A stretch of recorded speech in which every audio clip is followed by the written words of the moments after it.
सोचिए, अगर किसी गरीब अंधे बुजुर्ग की झोपड़ी में आधी रात को 3 खूंखार चोर घुस जाएं और फिर वही अंधा बुजुर्ग उन्हें कुछ ऐसा कह दे कि तीनों की जिंदगी हमेशा के लिए बदल जाए। क्या हो अगर जिसको सब बेबस समझते थे वही सबसे ज्यादा अक्लमंद निकले? क्या हो अगर चोरों के इरादे अल्लाह की रहमत से बिखर जाएं? पुराने जमाने की बात है। एक वीरान और खामोश कस्बे के किनारे एक टूटी फूटी झोपड़ी थी। मिट्टी की दीवारें, पुआल की छत और दरवाजे पर सिर्फ एक जंग लगा हुआ कुंडा। उस झोपड़ी में रहता था एक अंधा बुजुर्ग। नाम था बाबा नियाजुद्दीन। बाबा की उम्र कोई 70-80 बरस की रही होगी। आंखें तो कब की चली गई थीं, मगर दिल और दिमाग से ऐसा रोशन कि जैसे दिल में रोशनी का चिराग जलता हो। चेहरे पर सफेद दाढ़ी, माथे पर सजदा करने का निशान और लबों पर हमेशा अल्हम्दुलिल्लाह का जिक्र। लोग कहते थे बाबा अंधे हैं, लेकिन उन्हें सब कुछ दिखाई देता है। कुछ उन्हें दीवाना समझते थे, कुछ वलीए कामिल। मगर जो भी एक बार उनसे मिल लेता उसका दिल पलट जाता। एक सर्द और सन्नाटेदार रात थी। आसमान पर बादलों की चादर, दूर कहीं कोई कुत्ता भी नहीं भौंक रहा था। हवा में अजीब सी सरसराहट थी, जैसे कोई राज छुपा हो। उसी रात 3 चोर, शौकत, रफीक और मतीन गांव की सरहद से गुजरते हुए उस झोपड़ी तक पहुंचे। तीनों का इरादा साफ था, इस बूढ़े के पास कुछ होगा ना सही, मगर सोने के लिए तो आरामदेह जगह है, और क्या पता कहीं कोई राज छुपा हो। शौकत ने सरगोशी में कहा, अंधा है, क्या कर लेगा?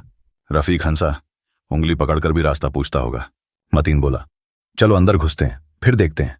धीरे से उन्होंने दरवाजे की कुंडी खोली। चूंकि आवाज के साथ दरवाजा खुला, अंदर हल्की सी रोशनी जल रही थी, शायद मिट्टी का दिया। बाबा नियाजुद्दीन उसी कोने में बैठे थे जिस कोने में वह हमेशा सजदे करते थे। बाबा ने नजरें उठाईं, या यूं कहिए कि दिल से पहचान लिया। आ गए बेटा, उन्होंने इत्मीनान से कहा। तीनों चौंके। शौकत ने धीरे से पूछा, आपको कैसे पता चला कि हम आ गए? बाबा मुस्कुराए। जिसका दिल जागता हो उसे आंखों की जरूरत नहीं होती।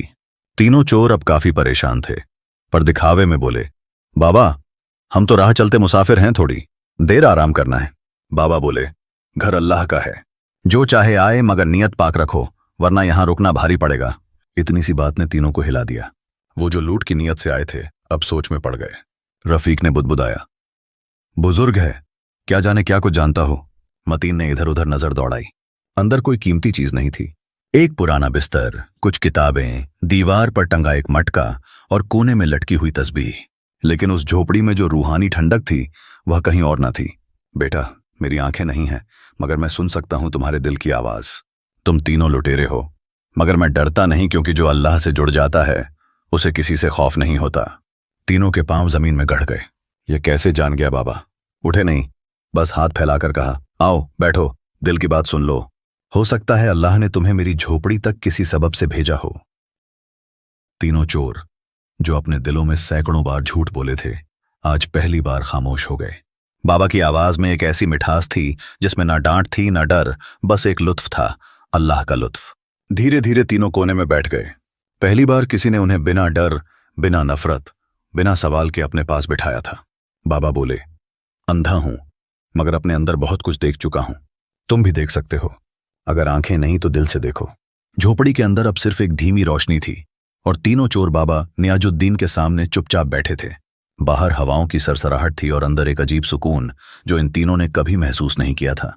बाबा ने अपनी तस्बीह हाथ में थामी और बिना उनकी तरफ देखे बोले, तुम तीनों में से एक का दिल अब भी कांप रहा है, दूसरे का दिमाग बहाने ढूंढ रहा है, और तीसरा बस यह सोच रहा है कि हम यहां से कैसे बच निकलें।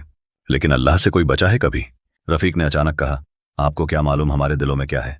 बाबा ने ठंडी सांस लेकर जवाब दिया, जिसने पूरी उम्र दिलों की धड़कनों को सुना हो वो हर सांस की सच्चाई जानता है।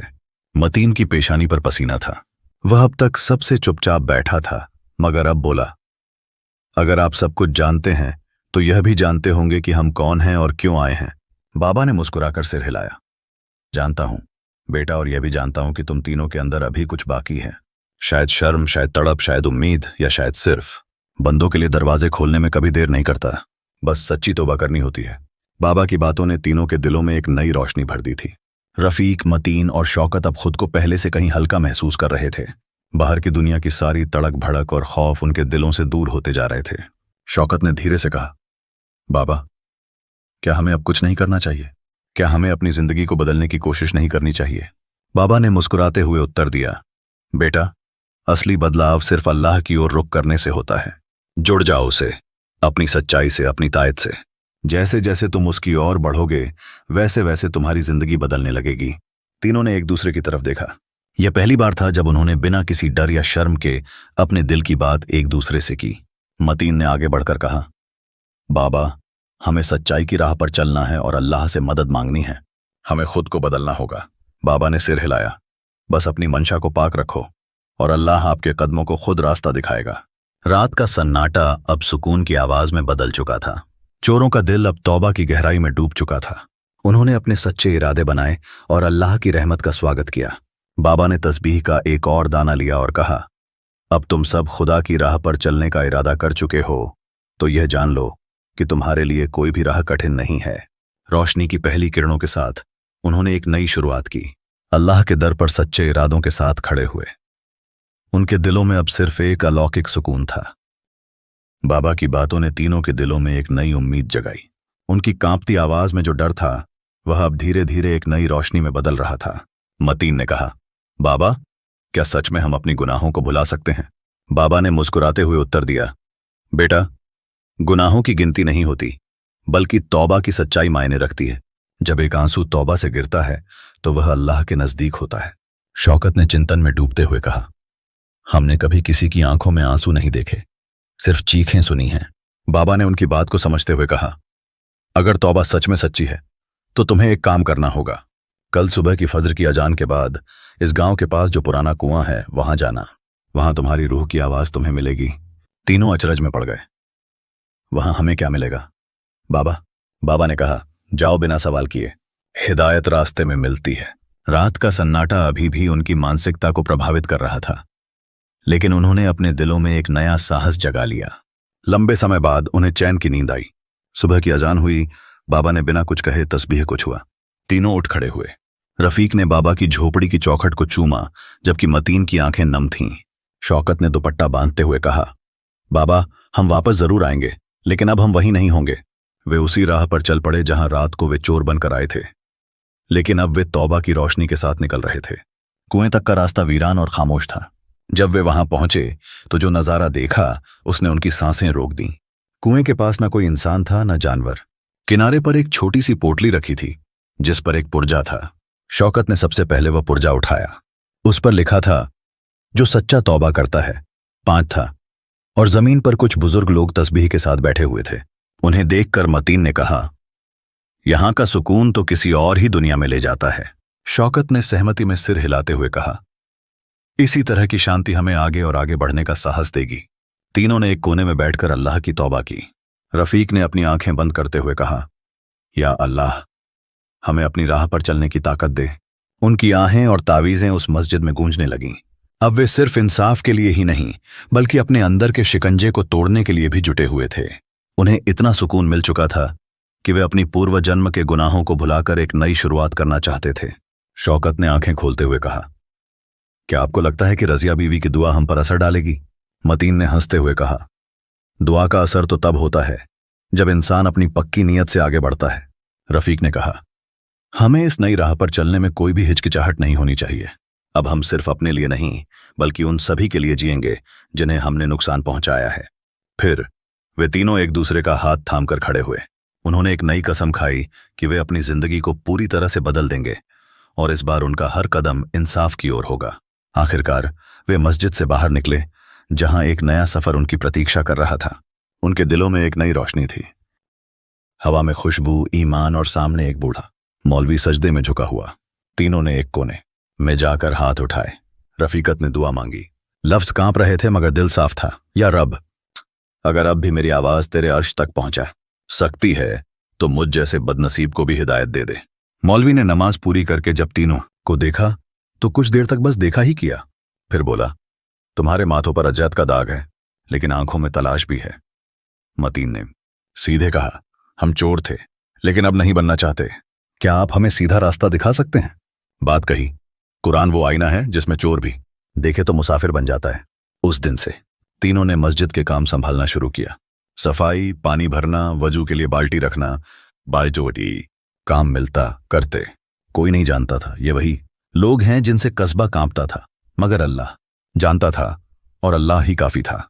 एक रोज जब फजर की नमाज के बाद तीनों मस्जिद के आंगन में बैठे थे।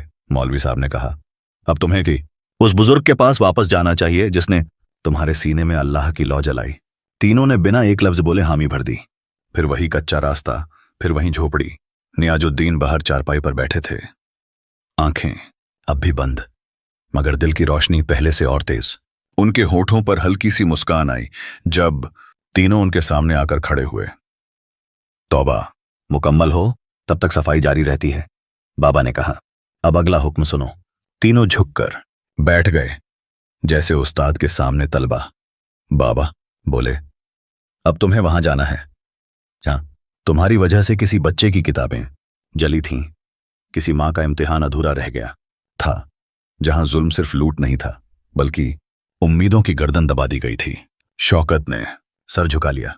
हमने एक स्कूल से सामान छीना, कहा, और वहां रोशनी लौटाओ, शायद तुम्हारी तौबा में अभी वह सवाब बाकी है। तीनों उठ खड़े हुए।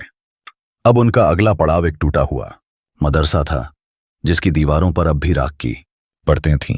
सूरज की पहली किरणें जब धरती पर उतरी तो तीनों के कदम एक गैर मामूली जगह की तरफ बढ़े। वो पुराना मदरसा जिसे सालों बहा पहले उनके हाथों आग लगी थी, वहां अब भी दीवारों पर काली छापें थीं, छत झुकी हुई, खिड़कियां टूटी हुई और आंगन में बिखरी राख जैसे किसी दर्द की गवाही दे रही हो। वहां बच्चों की हंसी नहीं गूंजती थी, न किसी उस्ताद की आवाज, बस वीरानी और गम का आलम। मतीन आगे बढ़ा और जमीन से एक जली हुई किताब का टुकड़ा उठाया। उस पर अब भी अधूरे लफ्ज थे, रब जिदनी इल्मा, ए मेरे रब मुझे इल्म ज्यादा दे। उसका दिल कांप गया। वो वहीं जमीन पर बैठ गया और आंखों में आंसू भरकर बोला, हमने अल्लाह की राह में रखा गया उजाला बुझा दिया था, क्या अब हम उसे फिर से जला सकते हैं? रफीका ने अपने झोले से कुछ रुपए निकाले, वही थे जो उन्होंने अब तक की मजदूरी से कमाए थे। शौकत ने उसी वक्त पास की दुकान से झाड़ू, चूना और पानी भरने की बाल्टी मंगवाई। तीनों ने उसी दिन काम शुरू कर दिया। हाथों से राख हटाई, दीवारों को धोया, टूटे दरवाजों को बांधकर खड़ा किया। जो बचा नहीं था उसे अपने दिल से जोड़ने की कोशिश की। गांव के लोग दूर से देख रहे थे। कईयों की आंखों में शक था, मगर फिर भी कोई कुछ न बोला। एक बूढ़ा उस्ताद मौलाना बशीर, जो कभी इसी मदरसे में तालीम देता था, वहां आ पहुंचा। उसने तीनों को देखते ही पहचान लिया। तुम वही हो जिनकी वजह से बच्चों की तालीम छिनी, अल्लाह का घर जलाया। शौकत ने गर्दन झुका ली और कहा, मौलाना साहब, अब हम वो नहीं हैं, हम सिर्फ अल्लाह के दर के भिखारी हैं और यह मदरसा हमारा पहला कर्ज है। मौलाना बशीर की आंखें भर आईं। उसने अपना डंडा जमीन पर टिकाकर कहा, अगर सच में नीयत साफ है तो मेरी उम्र भर की किताबें तुम्हारे हवाले। उस दिन गांव के कुछ और लोग भी मदद को आगे आए। बच्चों ने दोबारा वहीं बैठकर पढ़ाई शुरू की। एक टूटी फूटी स्लेट पर पहला लफ्ज लिखा गया, इल्म। मतीन ने स्लेट को देखा, फिर आसमान की तरफ नजर उठाई और कहा, या रब, तेरा शुक्र है, तूने हमें दोबारा काबिल बना दिया कि हम किसी रोशनी का जरिया बन सकें। शाम ढलते ढलते मदरसा पहले जैसा नहीं मगर फिर से जिंदा था, और वो तीन चोर अब 3 खिदमतगुजार बन चुके थे। उसी रात फिर वो बाबा नियाजुद्दीन के पास लौटे। झोपड़ी के बाहर दिया जल रहा था। बाबा ने उन्हें बिना देखे ही कहा, कदम दर कदम चलते जाओ, रास्ते खुद खुलते जाएंगे, मगर सफर अभी बाकी है। अब कहाँ जाना है बाबा? रफीका ने पूछा। बाबा ने धीरे से जवाब दिया, अब तुम्हें वहां जाना है जहां सिर्फ तुम्हारा जमीर जा सकता है, अपनी माओं के पास, जिनके दिल तुमने कभी तोड़े थे। तीनों चुप थे, जैसे किसी ने उनके दिल में बर्फ रख दी हो। बाबा नियाजुद्दीन की बात सुनकर उनकी आंखों के सामने कुछ पुराने मंजर घूमने लगे। मां की दुआओं से भरे हाथ, वो सादी रोटियां जिनमें ममता का स्वाद था, और वो सिसकियां जो उन्होंने पीछे छोड़ दी थीं। सबसे पहले मतीन ने कहा, बाबा, मेरी मां अब शायद मुझे देखना भी ना चाहे। मैंने उसे बेसहारा छोड़कर बदनाम रास्तों का रुख किया था। बाबा ने बस एक लफ्ज कहा, जन्नत मां के कदमों तले हैं। अगर जन्नत में दाखिल होना है तो पहले उस दरवाजे पर दस्तक दो। रफीका और शौकत भी अब पीछे नहीं हटे। तीनों अलग अलग रास्तों पर चल पड़े, अपने अपने घरों की तरफ, जहां एक मां का दिल अब भी हर दिन इंतजार की टहनी पर बैठा हुआ था। मतीन जब अपनी गली पहुंचा तो सब कुछ बदल चुका था। घर के बाहर दीवारों पर दरारें थीं, आंगन में सूखे पत्ते बिखरे थे। उसने दरवाजा खटखटाया, कोई जवाब नहीं आया। फिर धीरे से भीतर दाखिल हुआ। एक कोने में एक बूढ़ी औरत चूल्हे के पास बैठी थी, बाल सफेद, आंखें बुझी हुईं और होठों पर धीमी बुदबुदाहट, शायद दुआ या फिर किसी बेटे का नाम। मतीन ने थरथराती आवाज में कहा, अम्मी। वो औरत कांपते हुए मुड़ी। उसके होंठ खुले, आंखें फैल गईं। कुछ पल तक सिर्फ खामोशी थी। फिर वो कांपती हुई खड़ी हुई, जैसे बरसों का इंतजार अब टूटकर उसके सामने खड़ा हो। तू तू मतीन है? उसकी आवाज में सदियों की थकान थी। मतीन ने घुटनों पर सिर रख दिया और रोते हुए कहा, अम्मी, मैंने आपको बहुत दुख दिया, बहुत रुलाया, मगर अब बस एक बार गले लगा लीजिए, अल्लाह के वास्ते। उस मां ने बिना कोई सवाल किए अपना कांपता हुआ हाथ बेटे के सर पर रखा। आंसू उसके झुर्रियों भरे गालों पर गिरते चले गए। बेटा तू वापस आ गया, बस इसी की दुआ करती रही। उधर रफीका की मां, जो हर रोज मस्जिद में जाकर उसके लिए दुआ मांगती थी, अपने घर के बाहर सूखे कपड़े समेट रही थी। जब रफीका ने आवाज दी, अम्मी, तो वो कपड़े छोड़कर पीछे मुड़ी और वहीं बेहोश होते होते बची। शौकत का मां से मिलना सबसे तकलीफदेह था। उसकी मां ने उसे कभी माफ नहीं किया था, क्योंकि जब वो बीमार थी तब शौकत पैसे चुराकर गायब हो गया था। लेकिन उस रोज जब उसने मां के पांव छुए और बोला, अब कोई मां किसी बेटे से ऐसा धोखा ना पाए, इसलिए मैं अपनी पूरी जिंदगी हर मां की सेवा में लगाना चाहता हूं, तो उसकी मां के लबों से पहली बार निकला, तू अब मेरा बेटा नहीं, तू अब मेरा फख्र है। बाबा ने सिर्फ इतना कहा, अब तुम्हारी तौबा नान मुकम्मल है, लेकिन अब एक और इम्तिहान बाकी है, दूसरों की जिंदगी संवारने का। तीनों एक साथ बोले, हुक्म दीजिए बाबा, अब हम अल्लाह की राह के मुसाफिर हैं। अब वो तीनों कोई साधारण इंसान नहीं रहे थे। उनका चेहरा पहले जैसा नहीं था, उनके सीने का उजाला अलग था। रफीका, मतीन और शौकत अब गांव में अलग अलग कामों से पहचाने जाने लगे थे। कोई मस्जिद की सफाई करता, कोई बच्चों को किताबें बांटता और कोई गरीबों को रोटी खिलाता। मगर एक दिन बाबा नियाजुद्दीन ने तीनों को फिर बुलाया। झोपड़ी के बाहर नीम का पेड़ झूम रहा था और बाबा की आंखें आज और ज्यादा बंद थीं, जैसे रोशनी अब अंदर से बाहर निकल रही हो। तीनों उनके सामने बैठे। बाबा बोले, तौबा से पहले की जिंदगी ने तुम्हें सिर्फ अंधेरा दिया, मगर अल्लाह की रहमत ने अब जो काम दिया है वो सिर्फ तुम्हारे लिए नहीं, इस कौम के लिए भी अमानत है। अब तुम्हें तीनों तरफ जाना होगा और वहां जाकर रोशनी फैलानी होगी। हर एक ऐसी जगह पर जाओ जहां कभी तुमने गुनाह किए थे। मतीन ने पूछा, क्या हम अलग अलग हो जाएंगे बाबा? बाबा बोले, बिल्कुल, अब तुम्हें अकेले चलना होगा, क्योंकि रास्ता लंबा है और हर रूह को अलग सफर तय करना होता है। तीनों ने बाबा के पांव छुए। रफीका चला गया पहाड़ों के पार, जहां मजदूरों पर जुल्म होता था। वहां उसने एक छोटा सा तालीमी मरकज खोला, जहां वह मजदूरों के बच्चों को पढ़ाता। शौकत गया उस कस्बे की तरफ, जहां बेवाओं और लाचार औरतों की जिंदगी बेरंग थी। वहां उसने एक रसोई घर खोला, उम्मीद का चूल्हा, जहां हर दिन 100 औरतों को खाना मिलता। फिर धीरे से भीतर दाखिल हुआ। एक कोने में एक बूढ़ी औरत चूल्हे के पास बैठी थी, बाल सफेद, आंखें बुझी हुईं और होठों पर धीमी बुदबुदाहट, शायद दुआ या फिर किसी बेटे का नाम। मतीन ने थरथराती आवाज में कहा, अम्मी। वो औरत कांपते हुए मुड़ी। उसके होंठ खुले, आंखें फैल गईं। कुछ पल तक सिर्फ खामोशी थी, फिर वो कांपती हुई खड़ी हुई, जैसे बरसों का इंतजार अब टूटकर उसके सामने खड़ा हो। तू मतीन है? उसकी आवाज में सदियों की थकान थी। मतीन ने घुटनों पर सिर रख दिया और रोते हुए कहा, अम्मी, मैंने आपको बहुत दुख दिया, बहुत रुलाया, मगर अब बस एक बार गले लगा लीजिए, अल्लाह के वास्ते। उस मां ने बिना कोई सवाल किए अपना कांपता हुआ हाथ बेटे के सर पर रखा। आंसू उसके झुर्रियों भरे गालों पर गिरते चले गए। बेटा तू वापस आ गया, बस इसी की दुआ करती रही। उधर रफीका की मां, जो हर रोज मस्जिद में जाकर उसके लिए दुआ मांगती थी, अपने घर के बाहर सूखे कपड़े समेट रही थी। जब रफीका ने आवाज दी, अम्मी, तो वो कपड़े छोड़कर पीछे मुड़ी और वहीं बेहोश होते होते बची। शौकत का मां से मिलना सबसे तकलीफदेह था। उसकी मां ने उसे कभी माफ नहीं किया था, क्योंकि जब वो बीमार थी तब शौकत पैसे चुराकर गायब हो गया था। लेकिन उस रोज जब उसने मां के पांव छुए और बोला, अब कोई मां किसी बेटे से ऐसा धोखा ना पाए, इसीलिए मैं अपनी पूरी जिंदगी हर मां की सेवा में लगाना चाहता हूं, तो उसकी मां के लबों से पहली बार निकला, तू अब मेरा बेटा नहीं, तू अब मेरा फख्र है। तीनों जब रात को फिर से बाबा की झोपड़ी में लौटे तो उनके चेहरे पहले से अलग थे, साफ, रोशन और हल्के। बाबा ने सिर्फ इतना कहा, अब तुम्हारी तौबा नाम मुकम्मल है, लेकिन अब एक और इम्तिहान बाकी है, दूसरों की जिंदगी संवारने का। तीनों एक साथ बोले, हुक्म दीजिए बाबा, अब हम अल्लाह की राह के मुसाफिर हैं। अब वो तीनों कोई साधारण इंसान नहीं रहे थे। उनका चेहरा पहले जैसा नहीं था, उनके सीने का उजाला अलग था। रफीका, मतीन और शौकत अब गांव में अलग अलग कामों से पहचाने जाने लगे थे। कोई मस्जिद की सफाई करता, कोई बच्चों को किताबें बांटता और कोई गरीबों को रोटी खिलाता। मगर एक दिन बाबा नियाजुद्दीन ने तीनों को फिर बुलाया। झोपड़ी के बाहर नीम का पेड़ झूम रहा था और बाबा की आंखें आज और ज्यादा बंद थीं, जैसे रोशनी अब अंदर से बाहर निकल रही हो। तीनों उनके सामने बैठे। बाबा बोले, तौबा से पहले की जिंदगी ने तुम्हें सिर्फ अंधेरा दिया, मगर अल्लाह की रहमत ने अब जो काम दिया है वो सिर्फ तुम्हारे लिए नहीं, इस कौम के लिए भी अमानत है। अब तुम्हें तीनों तरफ जाना होगा और वहां जाकर रोशनी फैलानी होगी। हर एक ऐसी जगह पर जाओ जहां कभी तुमने गुनाह किए थे।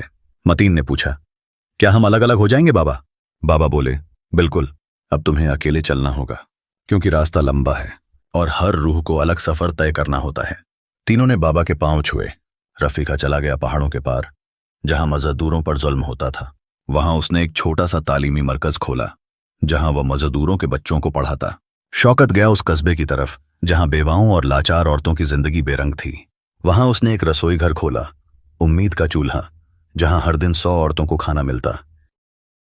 मतीन गया जंगल किनारे के गांव में जहां चोरी की वजह से लोग रातों को जागते थे। वहां उसने पहरेदारी शुरू की और बच्चों को फर्ज और अमानत का मतलब सिखाया। वक्त गुजरता रहा, बरसों बीत गए। तीनों अब नाम से नहीं, अपने काम से पहचाने जाने लगे थे। एक दिन, एक ही रोज, तीनों के दिल में एक ही बात आई। बाबा को देखे बहुत दिन हो गए। तीनों एक एक करके उसी पुराने रास्ते पर लौटे जहां मिट्टी की वो झोपड़ी थी, मगर इस बार दरवाजा खुला नहीं था और बाबा बाहर नहीं थे। तीनों ने अंदर झांका। बाबा की चारपाई पर अब सफेद चादर थी और दीवार के पास रखा एक कागज जिस पर सिर्फ यह लिखा था, जो अपनी रूह को पहचान गया, उसे अब किसी दरवाजे की जरूरत नहीं, अल्लाह अब खुद उसका रहनुमा है। तीनों ने वो चादर बाबा के चेहरे से हटाई। बाबा अब इस दुनिया में नहीं थे, मगर उनके लबों पर मुस्कान थी। बाबा को उसी नीम के पेड़ के नीचे दफन किया गया जहां पहली बार उनकी जिंदगी बदली थी। और फिर वहीं एक छोटी सी चौकी पर बैठकर तीनों ने तय किया, अब यह सफर रुकना नहीं चाहिए। अब हम औरों को वही बताएंगे जो बाबा ने हमें सिखाया, अक्ल, तौबा और अल्लाह का लुत्फ। बाबा के इंतकाल के बाद तीनों कुछ दिन वहीं रुके। हर रात एक दिया बाबा की कब्र पर जलता और हवा में वही सुकून बिखरता जो पहले उनकी झोपड़ी में महसूस होता था। फिर एक दिन मतीन ने पुरानी संदूक से बाबा की आखिरी तस्बीह निकाली, वही जो उन्होंने पहली रात पकड़ी थी। पोटली में एक छोटा सा सफेद कागज भी रखा था। उस पर लिखा था, जिसने अपने अंदर का चोर मार दिया वो वली है, और जिसने एक और रूह को उस रास्ते पर डाल दिया वो मेरे बाद मेरा काम संभाले। तीनों के लिए ये इशारा साफ था, अब उनको वही काम संभालना था। वक्त गुजरता गया। तीनों ने मिलकर एक कारवां बनाया, रोशनी के मुसाफिर जो गांव गांव जाकर गुनहगारों को तौबा का रास्ता दिखाते। कोई जेल से निकलकर आता, कोई शराब छोड़ चुका होता, कोई चुपचाप तन्हाई से लड़ रहा होता। उनके पास ना कोई धन था, ना बड़ी इमारतें, मगर एक चिराग था, बाबा नियाजुद्दीन की तालीम का चिराग, जो हर अंधेरे दिल को रोशन करता चला गया।